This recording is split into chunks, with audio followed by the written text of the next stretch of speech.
It's a pleasure to have you, Yuhui. My pleasure. So when you first started, there was a time that you couldn't sell. You had very few followers, 5 to say? 5 or 4, yeah. Yeah. Did you see a point of making that effort, and why did you carry on? What made you carry on? I wasn't myself at the beginning when I was trying to sell goods to viewers in front of a screen.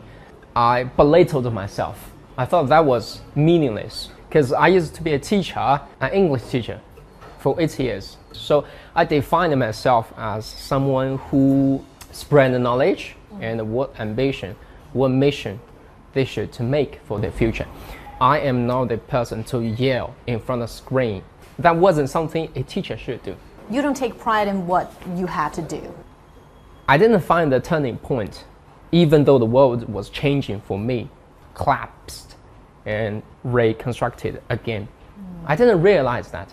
I was too obsessed with my past. Until one day, I learned the story behind that farm product from Gansu province. A small county, young people go to big cities for better jobs. The elderly, lack of care, and they still need to work in the fields.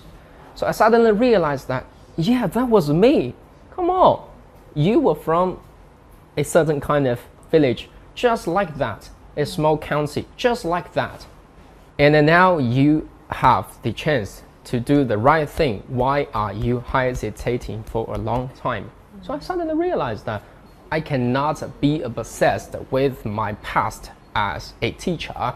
I do enjoy it, but when you have no choice, make your current choice correct.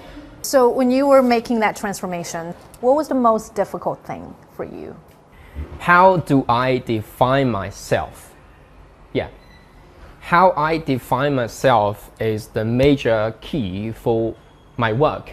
Because who do you think you are? And what do you think you are? I think this is the 2 major questions everybody should consider. But now, how would you describe yourself? If you were to use just one word to identify what you're doing right now, would it be a teacher, an influencer, an e-commerce salesperson, or something else? What would it be? I was an English teacher, but now, to be honest, I am a promoter. A promoter. But I try to be an influencer in the future. That's totally different. I don't think I'm an influencer currently. Not yet. Not yet. If you want to be an influencer, you need to pay too much attention to what you are trying to spread, what kind of values, what kind of knowledge, what kind of lifestyle. Because if people adore you, people will learn to be you. But an influencer is what exactly a lot of followers consider you to be, because they think that you create a different vibe in your live streaming sessions and you get a lot of messages across, not just the products themselves, but also, you know, there's a sense of complexity, sophistication. What more does it take to become an influencer? I define myself as a man from the village, and I try to help the farmers, the low-income class, which is highly related to the land. But we've just started. This is the only beginning. Is this your way of staying connected to your roots? Definitely. Are you trying to give back something to the land where you grew up? You know, I grew up in a rural village, so I know the life. I know they work really hard to get very poor income. So it's not all about the selling things. Sometimes the consumers and the providers of agricultural product, they have no simultaneous information exchange. You need to make it balanced. You need to make the profit, more profit into the farmers. When people need to buy something, people want cheaper price. But to be honest, the cheaper price always means bad quality? I'm trying to use another word, but yes. If we want lower price for agricultural products all the time, those who have no right to speak for themselves, they will suffer the most.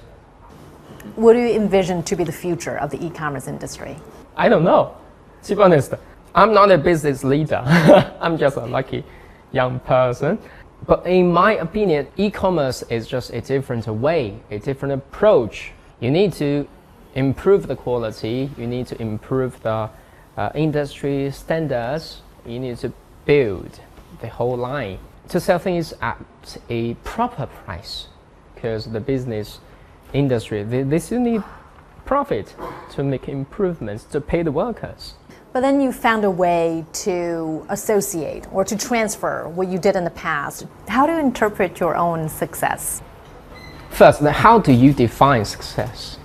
If you define yourself as a successful person, you need to achieve something which can be beneficial to yourself and to others. I am not successful because who I am.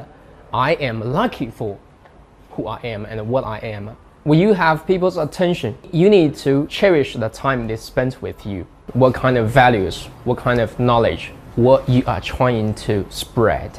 Does your current job make you happy? A part of, yeah. I cannot say the whole thing, no. I don't enjoy selling people things, honestly. Still. I cannot enjoy people buy too much things just because they love me. You consider that a bad thing? That is definitely vicious. And men are constantly searching for meaning.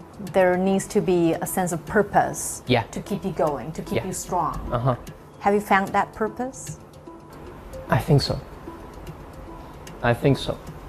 Making more people's life better with my own ability provides meaning to me. 谢谢. From my previous education, I think I'm a person with mission. I still consider the chance, my fame, or the social attention paid to me. That was something the fate has chosen to give me and make me to do correct things instead of to make profit for myself. There gotta be a reason why I was the chosen one. We live in an age when everything changed so fast. So please do not predict the future, shape the future, or make the future. Don't expect yourself to make the correct choice all the time. But please follow the trend faster. Yeah. Well, thank you so much, Yu Hui. It was such a pleasure talking to you. Pleasure. Thank you. Thank you.